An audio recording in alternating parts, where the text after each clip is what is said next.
Well, a very good morning, everyone, and welcome to this investor webinar with Orion Minerals, ASX ticker ORN. My name is Nicholas Reid from Reid Corporate, and it's my great pleasure to welcome you this morning and to introduce Orion's Managing Director, Errol Smart, who is currently in Australia as part of an international investor roadshow. Well, it's fair to say Orion has been around for a while, but it looks increasingly like its day has finally come. The copper price is up strongly since the start of the year, and it recently hit multi-year highs, driven by a combination of rising demand, a restricted supply pipeline, and bans on Russian metals being delivered to key global metal exchanges. The market is widely predicted to remain extremely tight, and the outlook for the red metal has probably arguably never been better. Against this backdrop, Orion is approaching some key inflection points with its plans to bring two advanced copper assets into production, its Prisca and Okiep Copper Projects in the Northern Cape province of South Africa. It has feasibility studies on both projects nearing completion.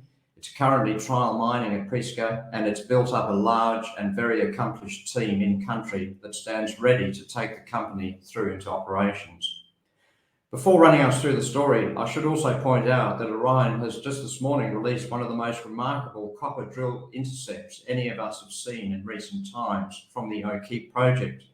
Last time I looked, the stock was up around 50%, a remarkable result, and if that doesn't put a smile on Errol's face, then I'm not sure what will. Before I hand over to Errol, just a reminder that this is meant to be an interactive session.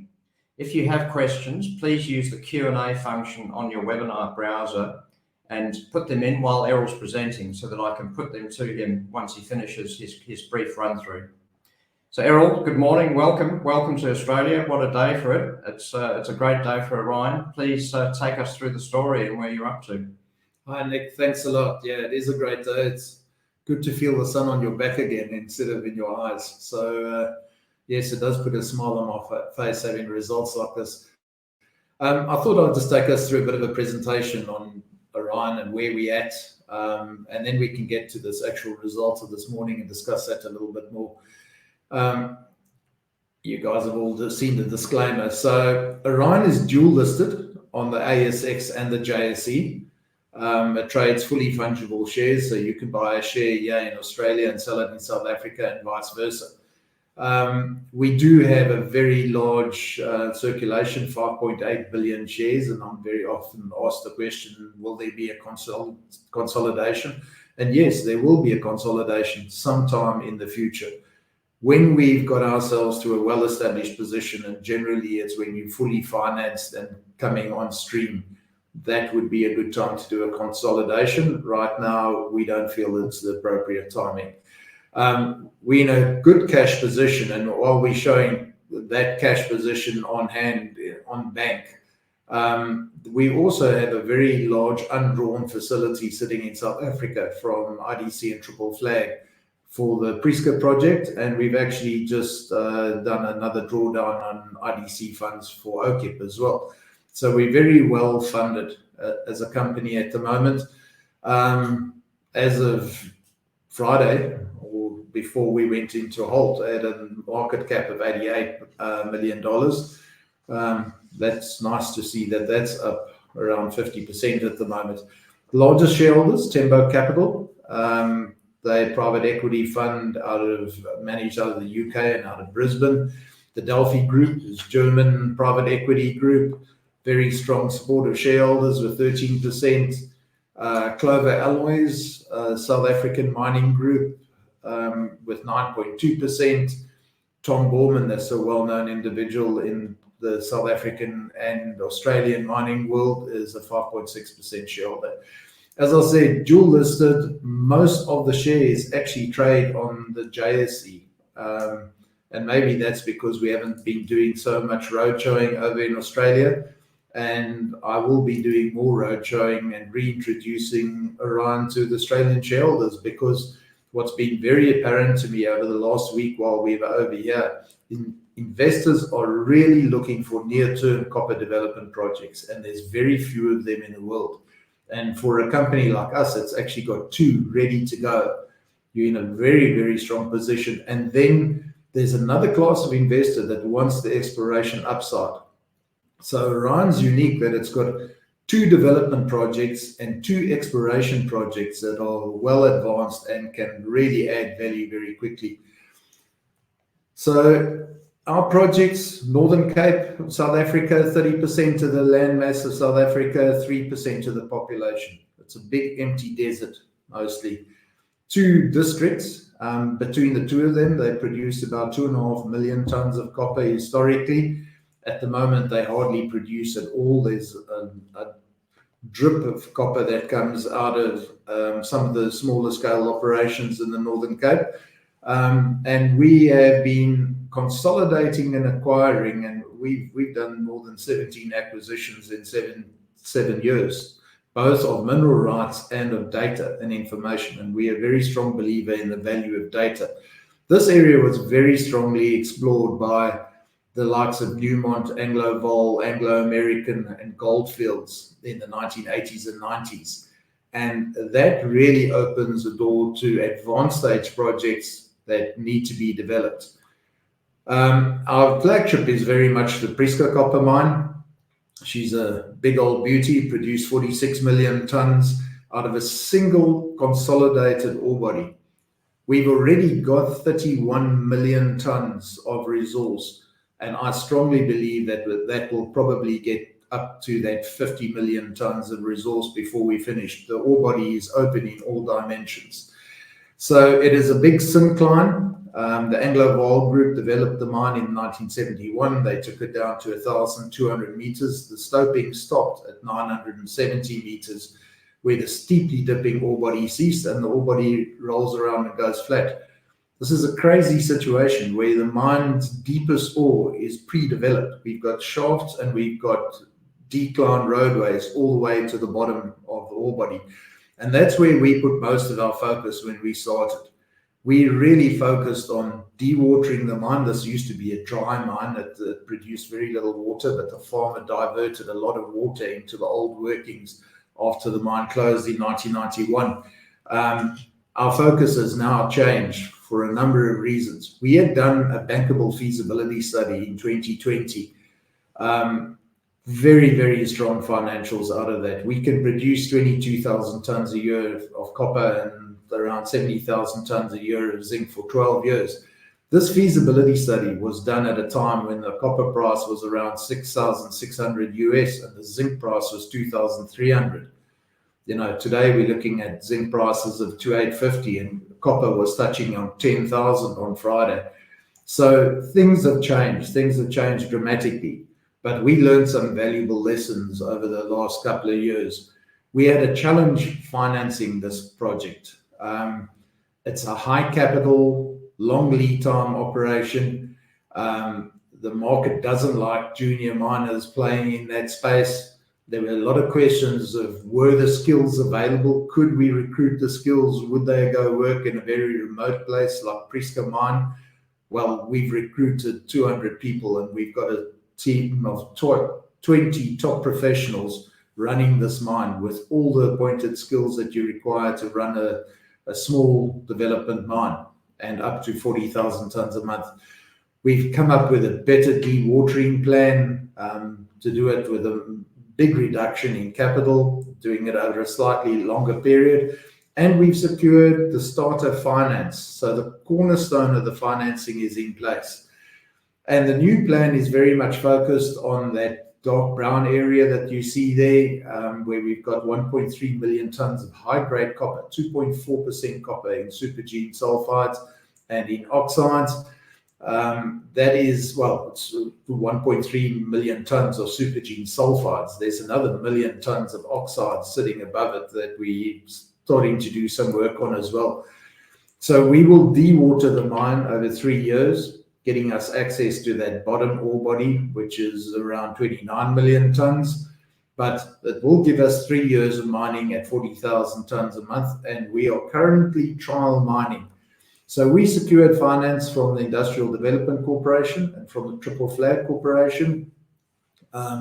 We've drawn down on about 20 million of the $30 million of finance available, and we are carrying out a trial mining program. And this probably gets to the core of what Orion does now. when you do these feasibility studies, many juniors find themselves in this situation where you study yourself to death. And we were getting into that spiral. We were getting into a situation that we just turned out iteration after iteration of study, and on paper it looks wonderful. But the naysayers and the independent experts will say to you, but are you certain of this? Are you certain of that? How do you know this? How do you know that? It could go wrong. It could do this. Well, we went and secured 30 million Australian dollars, and we set out and we did a trial mining program. And we've actually delivered what we said we would. We've proven the ground conditions. We've recruited the team. We've got them located at Prisca. We've got no expats. There's no fly out internationally. It's all South African nationals running this. We've established power. We've established water. We've established all the services. We've got a mining contractor on site, and we are currently developing on ore. And on a good day, we will put 300 tons of ore on surface very easily. There are lots of days when we expect we're going to be doing more than that when we start stoping. So that is all coming to the point where we can do a revised feasibility study. It will be completed over the next 3 months and putting that out. This is a fully funded mine where we've been doing a trial mining program of all that 77 to 99 meters below surface. The development is going exceptionally well. This is a view, those little fly specks that you see on the bottom right of the screen there, all those little black and chocolate colored dots, that's all. Each one of those is either 17 tons or 20 tons. We have got a very large stockpile of ore on surface. On the top right, you can see a picture of loading machines in large excavations underground. A lot of the experts were questioning whether we could mine at this kind of dimension. And that's why we went ahead and did this trial mining, and we proved that we can mine with efficient dimensions. So that's going very well at the moment. Now, the beauty of today's story, this has to be the one that brings a smile to a person's face, because Prisca is the big chocolate cake. There's not very many cherries in Prisca. It's just a massive chocolate cake. Okiep is a chocolate cake with a whole lot of cherries mixed in. And you keep finding these, and that's what we've seen today. So we've consolidated the bulk of the district. There is another listed company in the northeastern area to where we operate. But we've put together what we think is the key part of the ore body. So all these ochre-colored ore bodies are ours. In the east-west dimension there, we're looking at about 30 kilometers, and in the north-south dimension, it goes to a maximum of 25 kilometers. These dots on the map show all the discoveries that were made by Newmont and Gold Fields in the time when exploration was rife. And this is really one of those sad stories, because there were 20 mines that operated under the Newmont and Gold Fields period, but they had many, many more discoveries because they had 2 mills that needed to be filled, and then actually a 3rd mill that was built at Carulisburg later in life. They just focused on filling those mills and filling the smelters that they had at site. They didn't go for any expansion plans. And of course, in the nature of mining is the cyclic factor. And Newmont, when the copper price fell, they decided to get out. Times were getting tough in South Africa in the 1980s. They sold to Gold Fields. Gold Fields mined for a little while, did a little bit of exploration, but not as much as Newmont. The reserves continued to dwindle, and the grade of the remaining reserves dwindled because they weren't being replaced. Isn't this the story of what's happening worldwide at the moment? And ultimately, Gold Fields sold to Metrex, who just mined to closure. They never drilled any exploration holes. They had no intention of exploring. They raped the remaining reserve and shut the mine. And of course, then the metal price started going up, and you can see where we are today at 10,000 in real terms. We're back in the glory days of copper, and nobody's been drilling and proving up. And we've got all of these ore bodies, literally dozens of ore bodies, where there's intersections at over 1% of copper drilled that haven't been drilled out to take them to JORC. And of course, because this work was done in the 80s, before JORC existed, we cannot state JORC resources on this, and we can't state reserves on it. So we've been going through a process, and part of our mining rights are on the flat mines area. We did a scoping level feasibility study on it, and in fact, we've completed a study to bankable expectations. So plus minus 12% accuracy and precision. However, the bankers or the debt providers, independent experts, did point out to us that the work that we're using is all based on Newmont and Goldfields drilling and geotechnical assessment. We have done some of our own work, and the vendors that we acquired these properties from had recently, over the last 3 years, drilled some holes on the Flat Mine North. But Flat Mine East and Flat Mine South are virgin deposits that we haven't got drill holes into. And because it was known that there were some of these cherries in those ore bodies, the expert said to us, we are not signing off on reserves until you go put a couple of holes into it. And we had a very frustrating situation with a landowner that wouldn't give access. But ultimately, we bought out the landowner. We have a mining right. We're only waiting for a water right. And now we need to confirm the drill holes so we can sign off on the reserve. We're busy with a program that will be completed in the next 2 to 3 months of that. And then we will sign off on the reserve. So this is the mining rights area. In South Africa, this mining right has been granted for 30 years. In South Africa, when you have a mining right, there's a limited time before you've actually got to break ground and start developing the mine. We focused on those dark purple patches, which were the most well-drilled and well-understood parts of the ore body that our experts have signed off on as JORC resources. The top one there, Flat Mine North, the independent experts are largely comfortable with it. They did ask for 2 more holes. But Flat Mine East and Flat Mine South, we needed to do some confirmation drilling on, and that's what we're busy doing.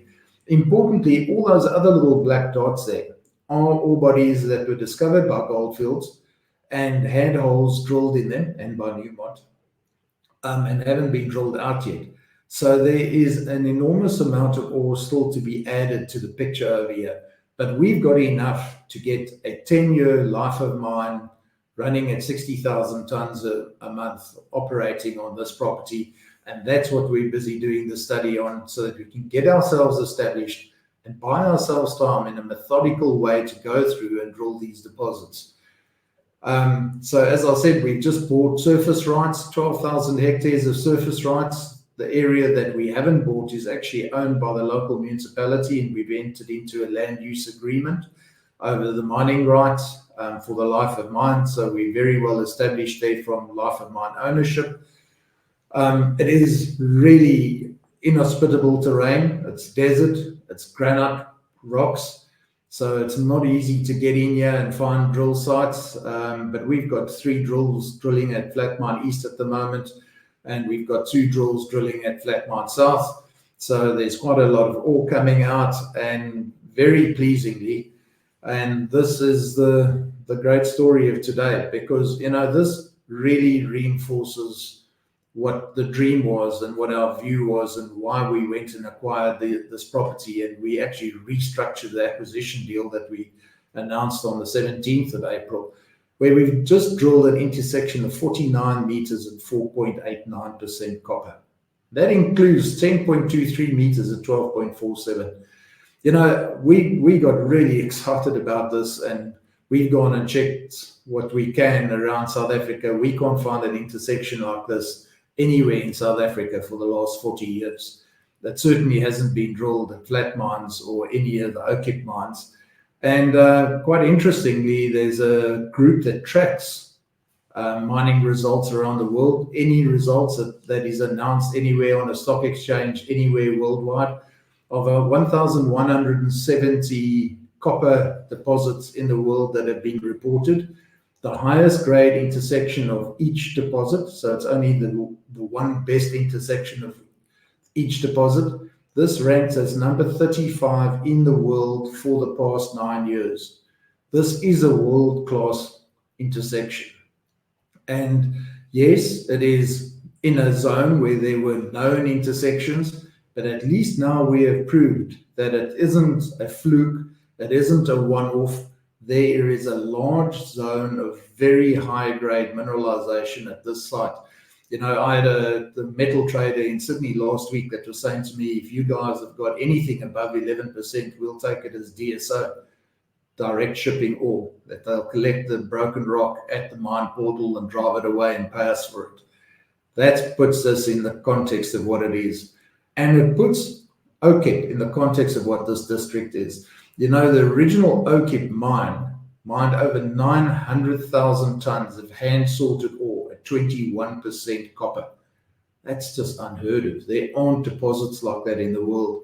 But on our properties, the Okiep mine is also on one of our prospecting rights. There are deposits like this, and we have got large known mineralized bodies that haven't been drilled out, and we see huge opportunity here. So thanks, Nick. That's my synopsis of where we're at the moment, and I'll try and wipe the smile off my face and answer your questions.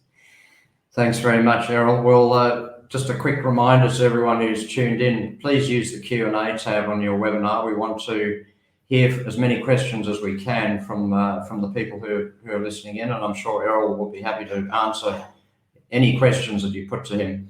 Errol, I'd like to just quickly start with one. I mean, you've got a lot of investors and shareholders now on the JSE as well. We're familiar with trading halts and these sorts of events in Australia, but can you just explain for the benefit of some of your international investors, why did you call a trading halt for this result? Yeah, it's very much driven by the ASX and ASIC, the company's office here in Australia. We can't have reckless trading, and when we've got results that are apparent that they are exceptional, we need to inform as quick as possible. Now, to actually state drilling results on the ASX is quite a complex task. It's not a quick slap something on a piece of paper and put out a 2-pager or a 3-pager. You'll see our announcement today is very, very long. We actually have to state the QA/QC procedure of the laboratory, exactly how you've drilled, how you've sampled, how you've assayed. The competent person has to fill in a large document. It takes time, and there's a lot of cross-checking that happens. And as it happens, this particular hole, there is a small section of ore that we still don't have the final result on. So this 49 meters is going to get a little bit longer. But we got to the point that we were concerned that there could be trading happening with people that are not fully informed. And that puts us at risk. So materially, this proves the point now. So we have actually got to the point that this is a justifiable, balanced, and that's the big thing that the ASX tests you. Have you done balanced reporting? And this is balanced reporting now, and we were able to put it out. So yeah, that's why we went into a halt, and it might be frustrating for our JSE shareholders. And there's 28,000 JSE shareholders now, only 1,300 ASX shareholders. But those JSE shareholders have the protection of the ASX's high reporting standards. Thanks, Errol. Before we go to some online questions that are coming in, I just wanted to ask you a bit more about Okiep. It's a fascinating project, the chocolate cake with the cherries on top, as you put it. What style of mineralisation is it? I know that Prisca's a VMS. What is the style of copper mineralisation? This is intrusive mafic, ultramafics. So very similar to what you guys know more commonly in Australia for nickel deposits. This is just the end member of the suite that is really the copper rich or the chalcophyll rich mineralization. There's very few analogies for the style around the world, but there are a couple, and particularly in Brazil, and very large deposits. So the largest single intrusive lens in the Okiep district was a 38 million ton lens that was mined at 2.4%. That was discovered only in the 1970s and mined in the 1980s, 1990s. But there are many deposits that are sort of that 1.5% to 2%. And the resource that we currently have is at that 1.3, 1.4%, which is obviously very viable at current metal prices. But as I said, the historic drilling has got a number of reports of this kind of mineralization. And over time, we are going to drill those up and prove them and take them through it. But step one is to get a viable operation into production as soon as possible. As I said, this is on a mining right. Almost all of the permitting is in place. We're waiting for a water right, which is a key permitting in South Africa. And we won't start without a water right. There are people that would start mining without a water right. Orion won't do that. We operate in full compliance. And we feel that that water right is imminent. And a BFS will be out in 3 months' time to support this. And we've got superb shareholders, with the IDC being a shareholder in the mining right. Orion has got 70% of all the prospecting rights. But on the mining right itself, we've got the Industrial Development Corporation as a key partner. So we hold 56% of the mining right. Thanks, Errol. There's a question that's just popped up about the geology and the exploration at Okiep, so we might just jump into that. An investor's asked, what's the geological host? I think you've partly answered that, but he also says, what's the exploration approach, any surface and or downhole EM, and also how extensive and how good are the historical data sets, particularly the geophysical ones? Look, they did the best that they could with the data, with the systems that were available in the 1970s and 1980s. So Newmont and Goldfields did exceptional work. Their mapping is just incredible, and that's why there are 1,700 known outcropping bodies. But bodies like Flat Mine East and Flat Mine South aren't even outcropping. They're virgin deposits that are blind at surface. When I say blind, there's like a meter wide little dike that you might be able to find patchy on surface, and it would have been mapped. The Newmont geologists mapped this stuff with very high accuracy, and they've picked them up. It's just difficult to sort them. Now, Orion flew the very first EM that's ever been flown in this district. You know, around the world, the very first thing that happens in a district like this with modern exploration is airborne EM, and it had never been done. So we've flown a high-powered SkyTEM survey, low altitude, and we have picked up so many fantastic anomalies that correlate with the mapping and surface exposure, and also with some of those discoveries that were already made by Newmont and Goldfields and not drilled out. And in fact, what we're finding with our SkyTEM is that it actually shows us extensions on these ore bodies.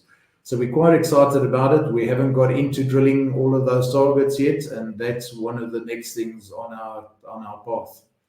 Yeah, I was going to ask, just as a follow-up to that, because you've explained why your focus is on ready confirmation drilling to get the feasibility done and get this project into production. But given the result that you've produced today and the response you've had on the market, are you tempted to throw a few holes into some of these EM targets? Absolutely. You know, it's being a geologist, this is where it gets to your core, is drilling intersections like this shows the market what is possible. And as soon as we are in the financial position to do that, we will be drilling a lot more holes, because this is about a growth story. We haven't taken this to build a 60,000 ton a month mine. We've taken this district because we want to re-establish a 300,000 ton a month central milling facility that possibly even justifies, ultimately together with Prisca, smelting and beneficiation, or some other type of refining that can happen. So this is a growth story, and we've really spotted it early, and we came in and we've gone the hard yards. We did the acquisitions, we did the consolidations of all these companies, and we've done the permitting. Errol, with the feasibility which you're working on Okiep, and I'll come to Prisca in a minute, but just let's focus on Okiep. I mean, can you give us, without, and I don't want to get you into trouble here, but can you give us just some back of the envelope picture of what this project might look like? I mean, you've shown there's lots of deposits. You threw up a picture of a portal there. I mean, what are we talking? Are we talking are you sort of getting into extending old mines, or are you developing new mines? Is it multiple mining fronts? What's I suppose, the broad picture of what we're looking at here? So the flat mines where we're going to get started, Flat Mine North was the last mine to be developed and to be shut down at Okiep. So the original production manager is actually working for us now, Andre Rousseau, and he was always broken-hearted that the month before they shut down, they got paid a production bonus and a profit share bonus. They came out from underground, having drilled a ring and ready to blast. And, this is 100 meters below surface, and the development's in, and they were producing ore, and they were told to go shut it and lock it up and never go back because Metrex had made the decision to shut the mine. So we've got stopes ready to go with the rings drilled that you could charge up and blast, literally, at Okiep. Flat Mine East and Flat Mine South are virgin deposits. Flat Mine East, the deposit is this incredible intersection that we've drilled is just 195 meters vertically below surface. It's 195 meters below surface at the top of a hill on surface. The valley next door where we'll put the decline entry is probably only 120 meters vertically above it. So it's shallow. It is early brought into production, and that's why we've chosen that as one of the main targets. And Flat Mine East has got about 4 million tons, so it's substantial. Flat Mine South is deeper. The reason why we've chosen Flat Mine South as the third target is we will do a decline that actually traverses 3 other ore bodies where there is drilling. Those dots that I pointed to the map, where I said that there were very high-grade results reported historically by Newmont and Goldfields, we will traverse those ore bodies with our decline, and incrementally we'll develop a whole lot more ore. So the combination of those 3 mines is a good starting point for us to go. To the south, we've got the Karulisberg and the Kuiperberg, where we've got places where we've got 9% copper on surface. We need time to go in there and drill it and establish ourselves, but one thing at a time. It's a junior miner. We've just got to be methodical and not get ahead of ourselves. Of course, we're getting approached by a lot of the big boys that would like to partner us on this. It's amazing how everybody suddenly woken up and realized the opportunity. So we are speaking to a number of people, and, maybe on the right terms, there's something to be done. But we'd like to see a lot more value added before we bring in anybody else. So in essence, the approach is get started, get production and cash flow, and then use that to unlock the district. That's right, yeah. And preserve the mineral title. We've got this mining right. We have to start mining within the next 12 to 18 months, and we're in a position to do that and do it at a time when the copper price is flying and the market is desperate for projects like this. Let's dive into a couple of the online questions. So there's a question here from an investor. He says, what capital requirement do you need to progress, and will this be debt or equity? Look, for Okiep, the scoping study that we put out was about 560 million Aussie dollars. I apologize, I'm flipping between Aussie dollars and rands, 56 million Aussie dollars. Inflation has bitten over the last 3 years, so that would have gone up a little bit. And we are developing it slightly more extensively. But this project, within 12 months, we could be in production. So we are just finalizing this bankable. We need to raise the money. We've got a fantastic partner with the IDC there in place, and we are in discussions with a number of other financiers. Prisca, that's going to be quite a different story because, we had a big number on the table with the BFS 20. We completely revised our startup plan. We've shaved money off the peak funding, and the market will see that over the next couple of months. And again, with Prisca, it was done at a time when the copper price was 6.6, and now we're at 10,000. It was done at a time when the rand US dollar was at 14. Now we're at 19.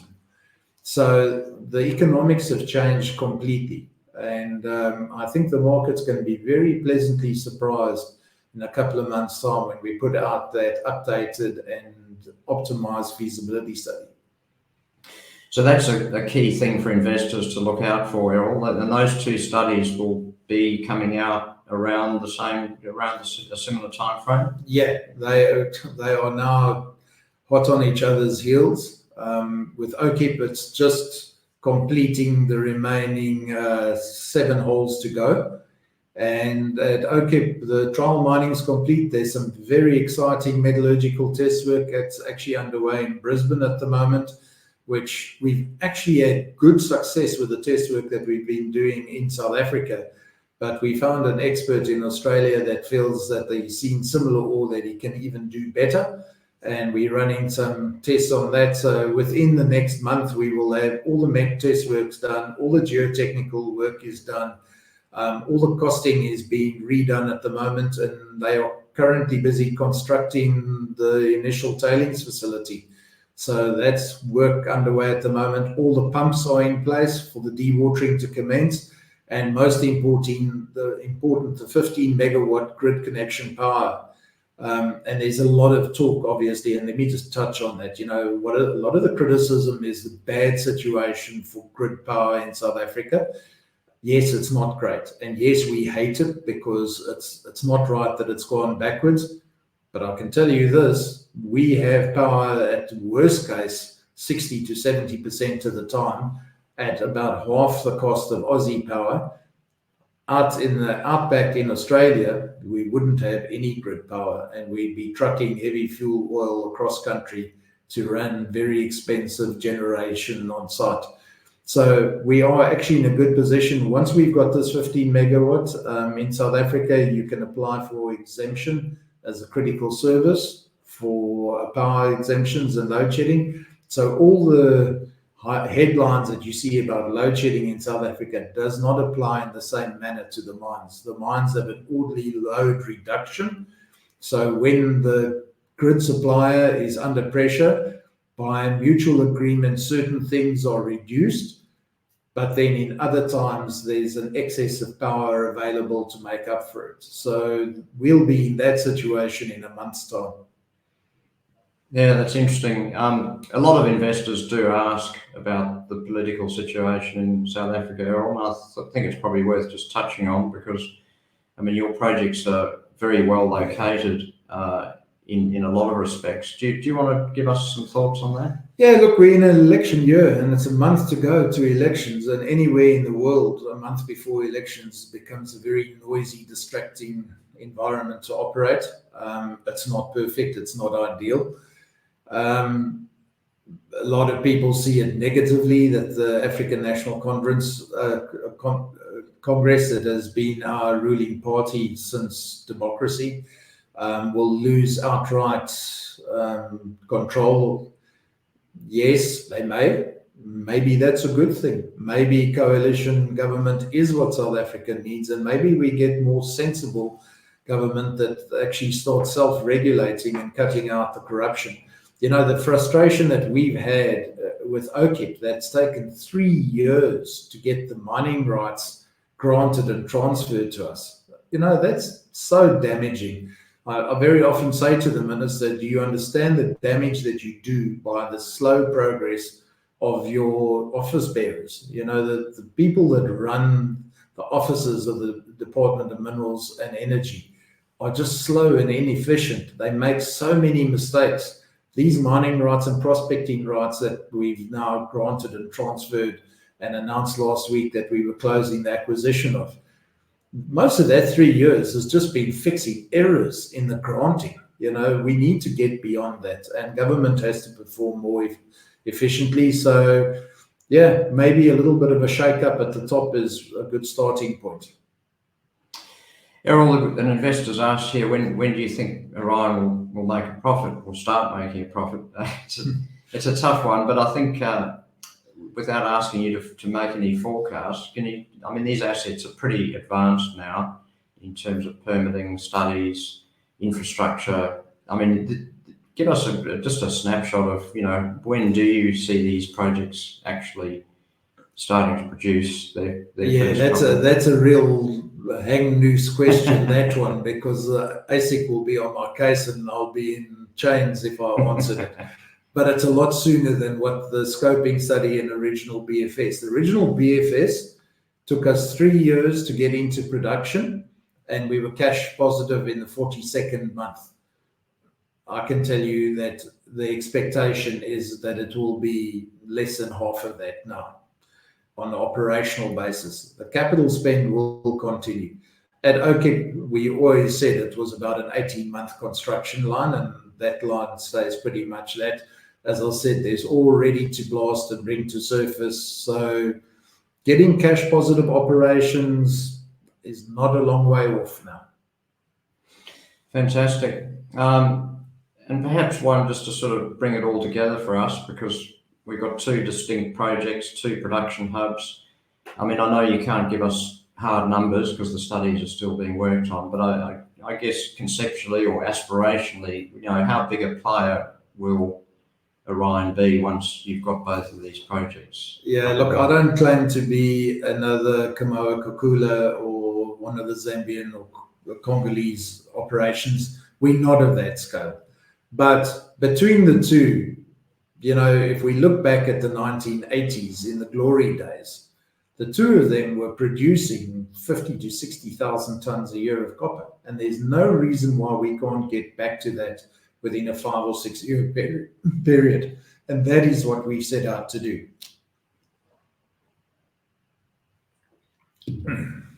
Yeah, so and we've already got a fair idea from previous studies what Prisca will do. So I guess across the two of them, you're looking at a reasonably decent sized copper producer on the ASX. Yeah, absolutely. And there's not many like that.